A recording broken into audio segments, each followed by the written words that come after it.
All right. This video is gonna try to explain the last video that I posted, last music video that I posted. It's the Mayan Codex, which is respect for all life and the elements they follow and the universal code of perfection that they followed, that you guys seem to not care much about or try to follow as civilization. So, um, now I'm going to give you a brief history of what I know. And this now the actual the rhythms that I'm playing there came together separately, and then I put them together into the codex. That's the way I do most of my videos. I don't plan out much of anything. It just comes out, and then once it comes out, I get information on what it is. So it's actually I'm in the same kind of place that you guys are. I don't really know what it is until it comes out. I try to upload each piece of it separately so you understand that I'm not doing this together as a unit and as a place where I'm building something that I thought about and build. This is just something that's coming through me spiritually, and I'm channeling it from the energies that come through me now.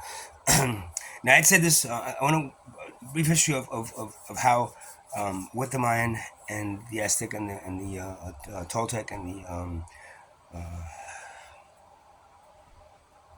Incan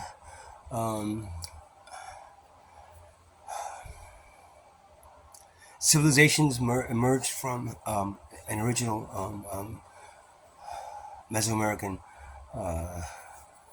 civilization tribe called the Olmecs. Now, the Olmecs are very important because they're pre they were they were basically what the Mayans, most of the Mayans turned into, but also the Incan, and they follow the same tradition as the Olmecs, the Incan and the Aztec civilizations. Now, a lot of people say, "Oh, well, a lot of those pyramids in South America, the Mayan, they look eerily like a lot of those pyramids in India and in Egypt and the Middle East and around the world. How do they get all this information? I'm going to explain to you how I was told, and actually I regress back and to different past lives, and actually I can confirm this to be true. And a lot of people are gonna watch this, and they're gonna doubt what I'm saying is true. They're gonna say it's blasphemy against the Catholic religion and the Jewish religion and blah blah blah blah. But whatever you want to believe that, then go ahead and believe that. This is if you want to believe what I'm about to say, it makes a lot more sense than what you watch and what you see out there right now. I want to start with Jesus Christ. I said this in some of the past videos that I made. I want to make it clear that my knowledge of it and my knowledge comes directly from being there. I was actually present during that time, and I actually had a lot to do with the building of the cross that he laid on when he was crucified. Now, Christ was crucified mostly because of money, because he attacked the money system that the then Jewish religion was following and was lining up with. Money has always been the root of all evil. That's the only thing in that book that really is true. It's not the love of money; it's actually money itself and the monetary system, or something that you value more than human life, is the root of all evil, meaning that it is spawned from an evil source that you were supposed to overcome 2,000 years ago, and you still haven't to today. So he was crucified because he attacked money, mostly because he attacked the market in front of the temple the day before he was arrested. That attacked a lot of people and their means to make money, even within the Jewish community, and at that point they were basically slaves to the Roman Empire, which most of these cultures were at that point that the Romans controlled.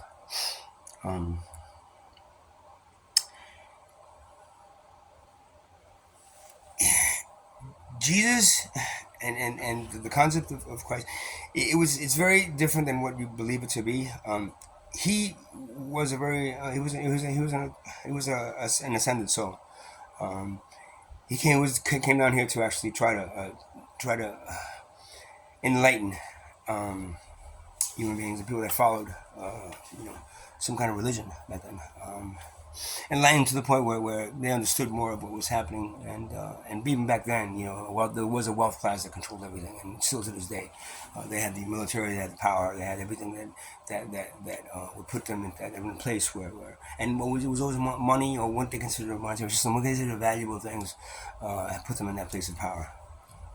Something that the military would want, the armies would want, you know. Um,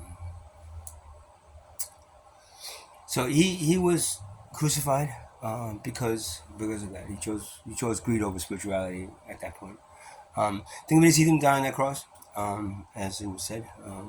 There was a plan to actually bring him down off that cross, and it worked.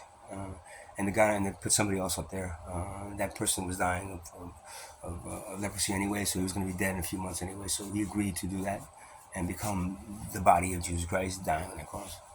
Which then, because if he would have stayed alive, they would have followed him, found him, and killed him at that point. Now, what he was trying to do was bring the knowledge that he brought, that he learned from the Eastern philosophies. He went and studied Buddhism. He studied Hinduism.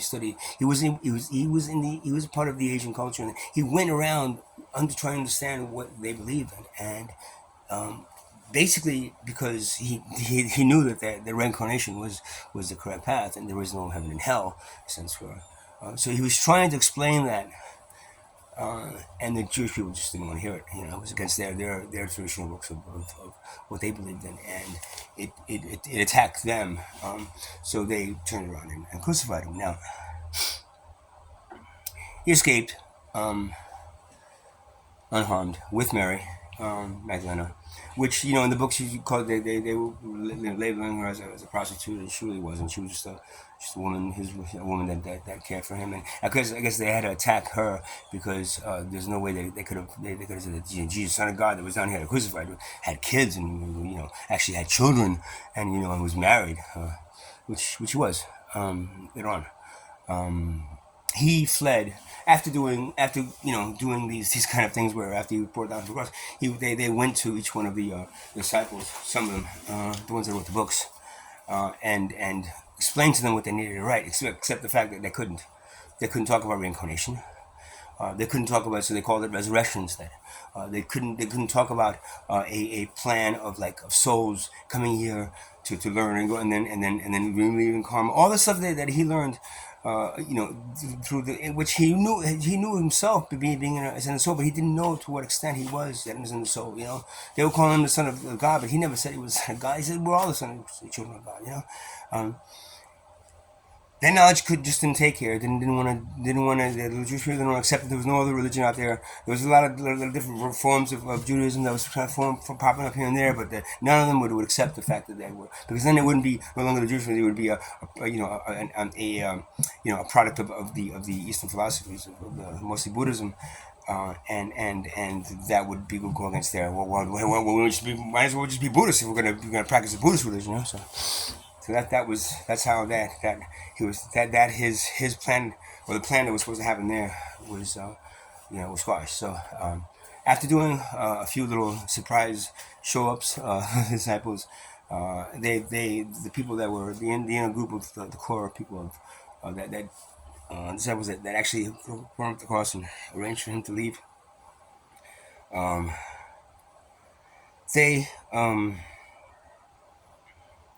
They got him out.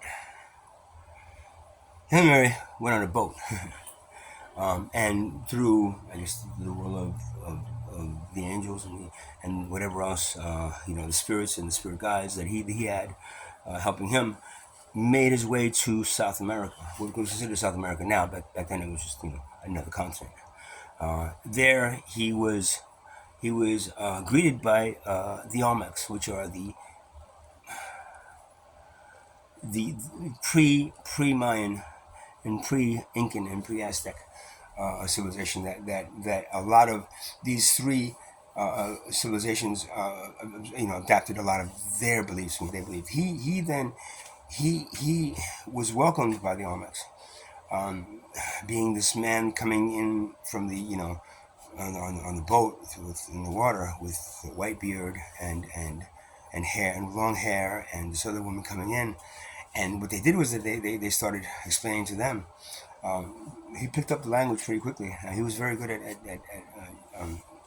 understanding what people were saying and then picking up that language very, very quickly that we're using. And then he explained to them what he knew about, reincarnation and the Asian and the Buddhist and the Asian basically concepts of life. The Olmecs adopted him as a spiritual person coming in from their gods, helping them, as opposed to crucifying him like Jewish people did. He then lived his life in the Olmec community, had many children with Mary, and that's where the bloodline. There's a bloodline. You say there's a bloodline to Christ, right? Well, how can be a bloodline to Christ if Christ died on the cross, right? That's impossible, right? And he wasn't married before he died on the cross. He didn't have kids before he died on the cross. This is how it is. And this is why there is a bloodline. There was a bloodline, and there is a bloodline actually to this day. So let me go a little bit further now, because he was part of this culture. Once the actual Catholic religion was formed and Christianity was formed, and the Roman Catholics then became prominent, in going out and finding all these native cultures and converting them to Christianity or slaughtering them. There's why would a religion feel it necessary to go out and convert every human being on the planet? Okay.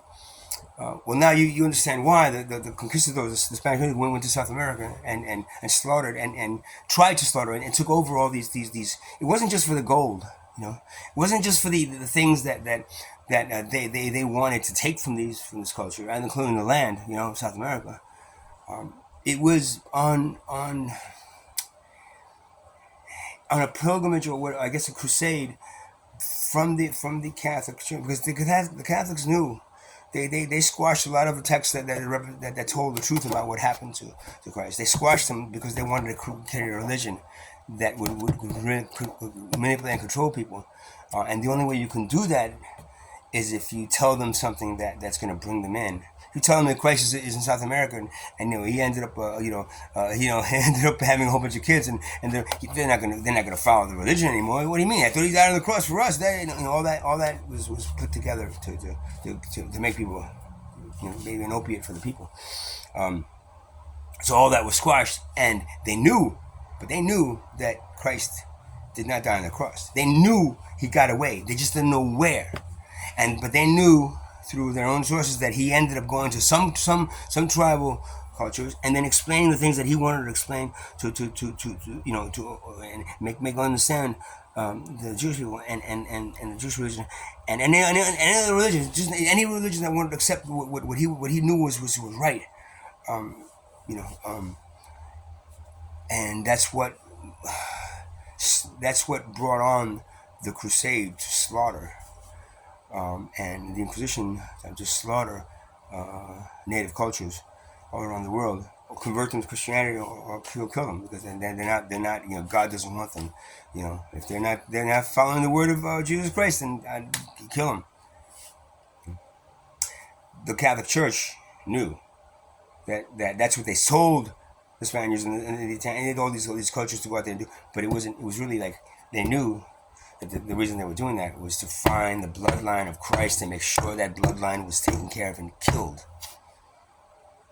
They finally realized that through research, their own research, that he did make it out, and he ended up in South America, and they followed the what they knew was